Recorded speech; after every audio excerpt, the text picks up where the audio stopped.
আবারও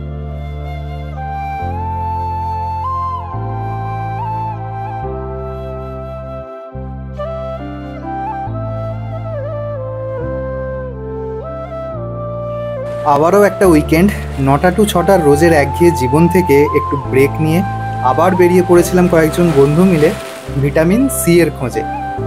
বাঙালিদের কাছে কলকাতার কাছাকাছি সমুদ্র মানেই দীঘা, আর দীঘার কাছাকাছি তুলনামূলকভাবে কম ক্রাউডেড একটা সি বিচ হলো শঙ্করপুর। দীঘা থেকে যার ডিস্টেন্স হলো মাত্র 10 কিলোমিটার। ওল্ড আর নিউ দীঘার ভিড় এড়াতে আর যারা একটু নিরিবিলিতে সি বিচ এনজয় করতে চাও তাদের জন্য শঙ্করপুর একদমই আদর্শ জায়গা। আজকের ভিডিওতে তোমাদের খোঁজ দেবো শঙ্করপুরের একটা দারুণ রিসর্টের, যেখানে সুইমিং পুল থেকে শুরু করে এলাহি খাবার দাবার আরও বেশ কিছু ফেসিলিটি রয়েছে। তাহলে ভিডিওটা প্রথম থেকে শুরু করা যাক। তবে সবার আগে আমি দেবজ্যোতি তোমাদের সবাইকে জানাই welcome to my YouTube channel.